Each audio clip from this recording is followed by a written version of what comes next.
जो मुद्दा मांडलाय तो महत्त्वाचा आहे, कारण आज आपल्या समाजापुढे अंमली पदार्थांचं एक मोठं आव्हान हे उभं राहिलं आहे. एक काळ असा होता की याला एक मोठ्या लोकांची सोसायटी म्हणायचो, त्याच्यामध्ये दारूची पार्टी झाली तरी लोक असं म्हणायचे की दारूची पार्टी तिथे होते. अलीकडच्या काळामध्ये आपल्याला ऐकायला मिळतं की त्या ठिकाणी ड्रग्सची पार्टी झाली किंवा त्या ठिकाणी रेव पार्टी झाली.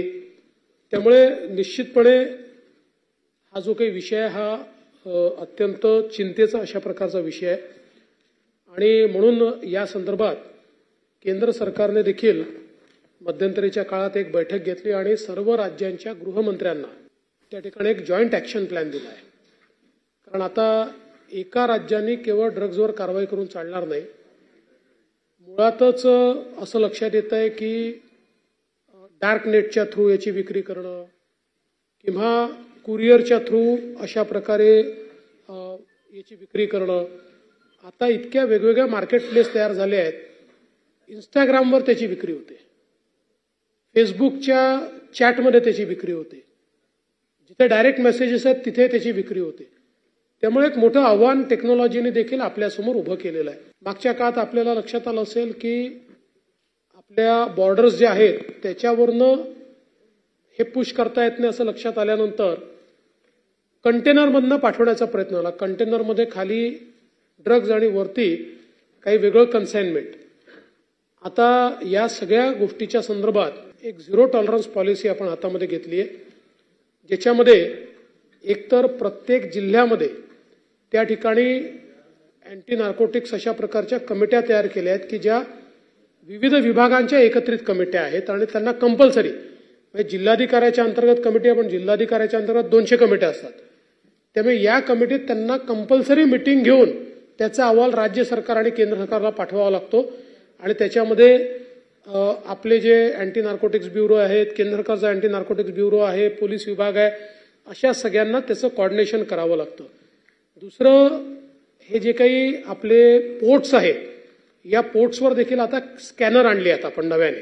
पूर्वी आपल्याकडे स्कॅनर्स नव्हते, आता स्कॅनर आले आहेत की ज्या स्कॅनरमधनं जर कंटेनर गेला तर त्यामध्ये कुठलाही अंमली पदार्थ असेल तर ते आपल्याला डिटेक्ट करता येतं. आपण सगळ्या कुरिअर करता एक SOP तयार केली आहे की त्यांनी काय चेकअप केलं पाहिजे आणि त्यांना हे सांगितलेलं आहे की कुरिअरनी अशा प्रकारची डिलिव्हरी झाली आणि त्याच्या बॅक चेकिंगमध्ये तुम्ही जर त्याचं सॅनिटायझेशन केलं नव्हतं असं लक्षात आलं तर तुम्हालाही आम्हाला सहआरोपी बनवावं लागेल. त्या हिशोबाने त्या सगळ्या कुरिअर्सला आपण SOP पाठवले आहेत आणि रँडमाइज पद्धतीनं आता जवळजवळ सगळ्या कुरिअर्सला भेटी आपण दिलेल्या आहेत. इव्हन पोस्टालाही, कारण पोस्ट विभागाचंही जे कुरिअर आहे त्याच्याही माध्यमातून त्यांनाही सेन्सिटाईज आपण केलेलं आहे आणि त्यांनी कशा प्रकारे हे डिटेक्ट करावं हे देखील आपण सांगितलेलं आहे.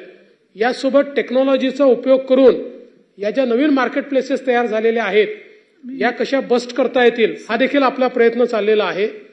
दुसरं, त्यासोबत या ठिकाणी आपण जे सांगितलं की फॉरवर्ड लिंकेज आणि बॅकवर्ड लिंकेज शोधणं हे सगळ्यात महत्वाचं आहे.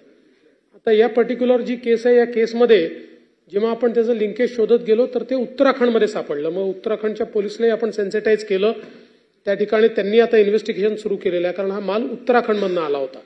तर आता अशा प्रकारे सगळ्या पोलिसांचं एकमेकांशी हा संवाद देखील सुरू झालेला आहे आणि मोठ्या प्रमाणात ही कारवाई जी आपण सुरू केली आहे, म्हणजे आपल्याला केवळ जर मी सांगितलं तर आपण 2023 साली जी काही कारवाई आपण केली होती मुंबईमध्ये, तर त्यावेळी जवळपास 400 कोटी रुपयाचा माल आपण पकडला होता. आता जवळपास 500 कोटी रुपयाचा माल हा पकडलाय. पण एकूण महाराष्ट्रामध्ये आपण जर बघितलं तर मागील वर्षाच्या तुलनेत, म्हणजे मागील वर्षी आपण एकूण सगळ्या मिळून ज्या कारवाया केल्या होत्या त्या 12,648 कारवाया केल्या होत्या आणि यामध्ये आपल्याला 897 कोटीचा माल मिळाला होता.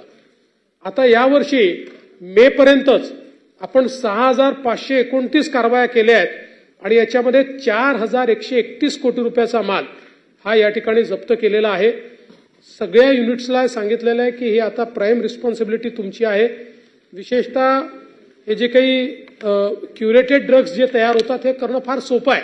MD वगैरे म्हणजे जसं कढाईत गुळ आपण तयार करायचो तशा प्रकारे तयार होतात. त्यामुळे याच्या फॅक्टरीज या देखील तयार होऊ लागल्या. त्या बस्ट करणं मोठ्या प्रमाणात चाललेलं आहे आपल्याला माहिती आहे की मागच्या काळामध्ये आपण ज्यावेळी आपल्या पुणे जिल्ह्यातली एक फॅक्टरी ती शोधून काढली आणि त्याच्या फॉरवर्ड लिंकेजमध्ये गेलो, लगेच आपण दिल्लीला कारवाई केली.